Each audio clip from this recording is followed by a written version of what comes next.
Evo nas na Savskom trgu. Nedelja je danas, nema radnika. Ali koliko vidim, ovdje je sve spremno za asfalt u ovom delu.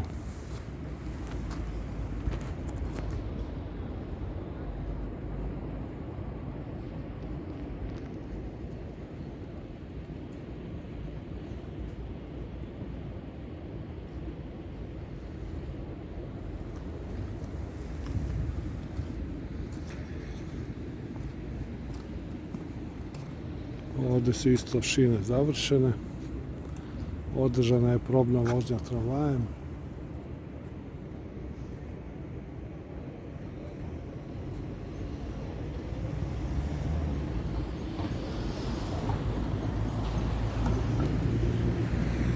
I ostaje još ove dve trake da se utabaju, pripreme.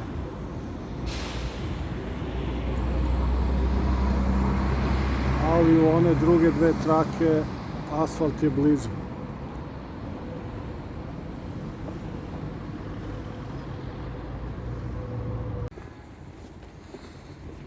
Evo nas na prilazu ovdje iza bolnice Sveti Sava.